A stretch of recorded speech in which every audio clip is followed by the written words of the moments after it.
আসসালামু আলাইকুম, কেমন আছেন সবাই? বেশ কিছুদিন আগে আমি একটি লেবু গাছে কলম করেছিলাম। বেশ কিছুদিন বলতে প্রায় 1.5 থেকে 2 মাস আগে। তো মাশাআল্লাহ গতকালকে দেখি যে সেই লেবু গাছের কলমে থেকে মোটামুটি বেশ কিছু শেকড় গজাইছে। যার কারণে ভাবলাম যে লেবু গাছটা গাছ থেকে কেটে আমরা টবে রোপণ করে দিই। জানি না হবে কিনা, তবে শেকড় হয়েছে। তো চেষ্টা করলাম যে বালতিতে মাটি আমি সকালে ভরে রেখেছিলাম যে গাছটি বিকেলে রোপণ করব আমার মেয়েটা আসলে। তো যেহেতু মেয়েটা মোটামুটি গাছ পাগল, যার কারণে ওর সাথে নিয়েই গাছটা রোপণ করব। এই হচ্ছে গাছ, দেখতেই পাচ্ছেন যে যেখানে আমি কলম করেছিলাম মূলত এইটাই হচ্ছে সেই কলমের অংশ। তো এই আমি এটা পলিথিন দিয়ে মোড়ায় রাখছিলাম। পলিথিন দিয়ে মোড়ায় রাখলে নাকি দ্রুত শেকড় গজায়, যার কারণে পলিথিন ব্যবহার করেছি। তো মাশাআল্লাহ শেকড় গজায় গেছে।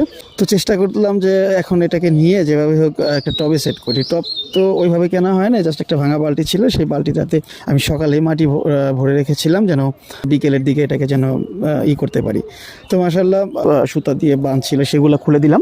খুলে দেওয়ার পরে এখন যে জিনিসটা পলিথিনটাও খুলে ফেলবো। খোলার পরে আমি কিছু শেকড় আপনাকে দেখাবো যে হ্যাঁ, এই দেখেন কিছু শেকড় এখানে আসছে। দুই একটা হয়তো প্রপারলি দেখা যাচ্ছে না, বাট কিছু শেকড় আসছে এখানে। তো যাই হোক, অবশেষে আমি চেষ্টা করলাম যে বালতিতে এটাকে রোপণ করে দেওয়ার জন্য, কারণ যেহেতু আমি টবে সেট আপ করবো, যার কারণে বালতিটা ব্যবহার করলাম। যেহেতু আমি মাটিতে রোপণ করবো না, এটা মাটিতে যদি কখনো এটা এখান থেকে যদি হয়ে যায়, তাহলে এরপরে যখন আমি করি তখন হয়তো মাটিতে আমি রোপণ করব।